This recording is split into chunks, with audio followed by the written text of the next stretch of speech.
Hello friends, I myself Hemant Vishwakarma, Sri Uma Vidya Mandir Uchchatar Madhyamik Vidyalaya Hatpiplia. Today we are going to discuss poem Gitanjali's question and answers. Poem Gitanjali, Rabindranath Tagore. So let us start its question and answers.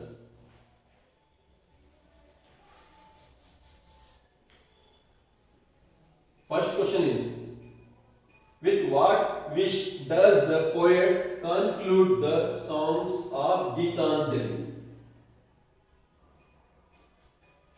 किस इच्छा से जो कवि रविंद्रनाथ टैगोर है उन्होंने गीतांजलि का जो song लिखा है वो किस इच्छा को जताते हुए लिखा हुआ है, या हम ऐसा कह सकते हैं with what wish does the poet conclude the songs of Geetanjali, कि जो गीतांजलि का जो गीत है उसके माध्यम से पोएट जो है किस निष्कर्ष को बताना चाहता है, किस निष्कर्ष को जो है यहाँ पर शो करना चाहता है। Answer, the poet wishes that, poet की ये विश है, वो ऐसी इच्छा जताता है कि he may sing all his songs in God's praise, कि वो गाना चाहता है उसके सारे गीत इसके गीतांजलि के ईश्वर की प्रशंसा में। यहां पोएट कह रहा है कि मैं गीतांजलि के सारे गीत जो है वो ईश्वर की प्रशंसा में गाना चाहता हूं। May his entire life return to its eternal home। आगे पोएट कह रहे हैं एंटायर लाइफ का मतलब होता है सारा जीवन, इटर्नल होम का मतलब होता है अंततः, इटर्नल का मतलब होता है शाश्वत जो हमेशा बना रहे, ऐसा। May his entire life return to its eternal home, कि यहां पोएट कह रहे हैं कि शायद उनका सारा जो जीवन है वो अंततः जो है एक शाश्वत जो घर है, अर्थात शाश्वत जो हमेशा बना रहे, अर्थात ईश्वर का घर है, वहां शायद जो है वो रिटर्न हो रहा है, लौट रहा है। God as the birds return to their nest in the night, God के यहां पर जैसा कि एक पक्षी दिन भर उड़ने के बाद अंततः नाइट को, रात्रि को अपने घोंसलों में लौटता है, वैसे ही पोएट कह रहा है कि मेरा सारा जो जीवन है वो जो संपूर्ण जीवन का जो की यात्रा होती है उसको समाप्त करके अब वो इटर्नल होम जो ईश्वर का है वहां लौट रहा है। इस प्रकार से वो जो है इस गीतांजलि के सॉन्ग्स को ईश्वर की प्रार्थना, ईश्वर की प्रशंसा के रूप में गाना चाहता है। नेक्स्ट क्वेश्चन है, what images does the poet use to express his final voyage to his eternal abode in the words of Gitanjali? What images, किस प्रकार की इमेज, किस प्रकार की छवियों को पोएट यहां यूज करता है उसकी फाइनल वोयाज में, उसकी जो है अंतिम जो यात्रा होती है उसमें, to his eternal abode in the words of Gitanjali, उसकी अंतिम यात्रा जो होती है, उसकी फाइनल वोयाज जो होती है उसके लिए पोएट यहां पर किस प्रकार की जो है इमेजेस का यूज करता है ताकि वो अंत में जो है ईश्वर के घर जिसको इटर्नल अबोर्ड कहा है वहां वो जाए इस गीतांजलि वर्ष के अंदर। समझते हैं ये आंसर को। The poet uses the image of a flock of cranes।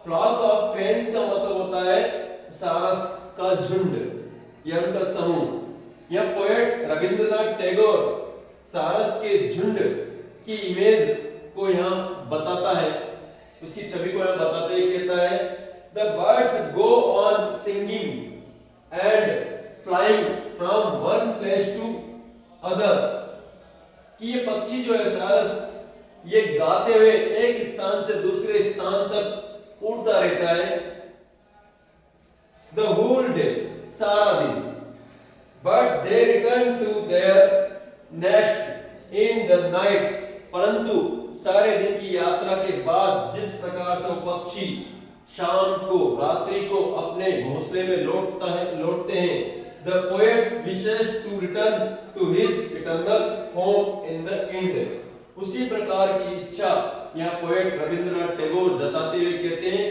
कि इसी प्रकार से मेरी सारा जीवन की यात्रा जब खत्म हो जाएगी तो मैं भी इटर्नल होम, जो ईश्वर का होम है, जो घर है, वहां अंत में लौट जाना चाहता हूं। आइए अगला क्वेश्चन देखते हैं।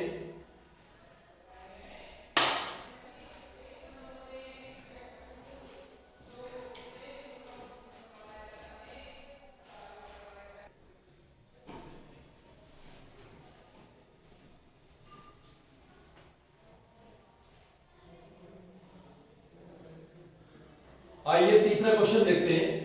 Geetanjali begins in the statement, Geetanjali जो है, ये जो पोयम है, इस स्टेटमेंट से शुरू होती है, Thou hast made me endless, such is thy pleasure।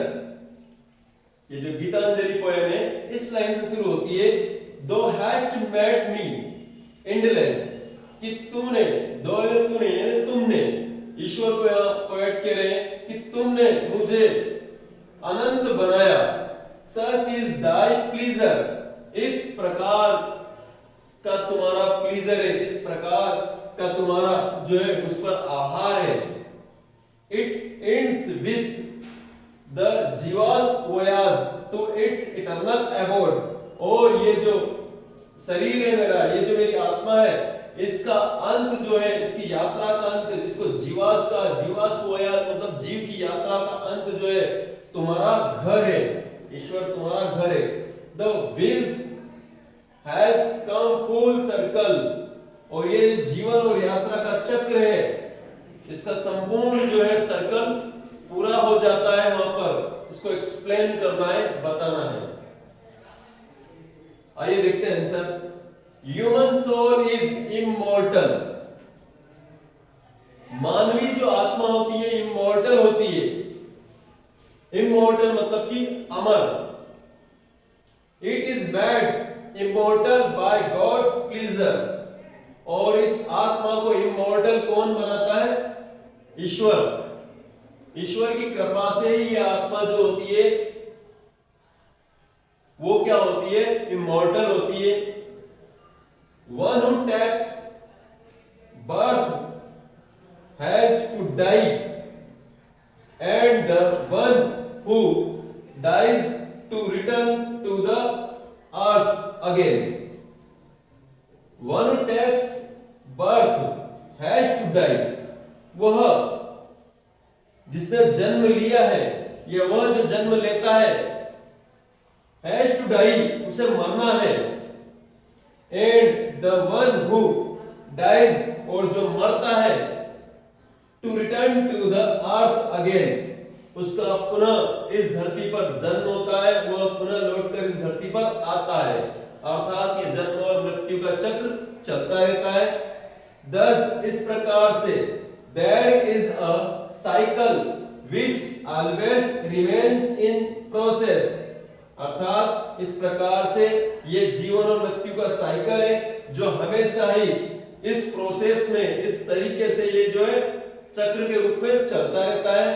The soul transmigrates from one body to other, और आत्मा इस प्रकार से एक बॉडी से दूसरी बॉडी में जो है ये प्रवेश करती रहती है, ये जो है ट्रांसमिग्रेट होती रहती है। It continues its journey till its circle is full। और इस प्रकार से ये लगातार अपनी इस यात्रा को बनाए रखती है, इस जीवन यात्रा के चक्र को बनाए रखती है जब तक कि ये सर्कल जो होता है, जब तक कि ये चक्र जो है पूरा नहीं हो जाता है। And it reaches to its eternal home. और अंत में जब ये चक्र पूरा हो जाता है, इस जीवन की यात्रा का वोयाज, जो इटर्नल वोयाज जो कहा है पोएट ने, वो पूरी हो जाती है।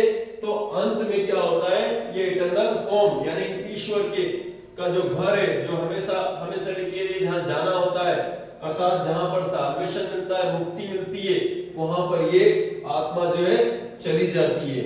इस प्रकार से हमने इसके महत्वपूर्ण 3 क्वेश्चंस पर यहाँ डिस्कस किया है, जो पोएम गीतांजलि है, रविंद्रनाथ टैगोर के द्वारा लिखी गई है। इसके हमने ये महत्वपूर्ण क्वेश्चंस लिए हैं। आई होप आपको समझ में आए होंगे। धन्यवाद।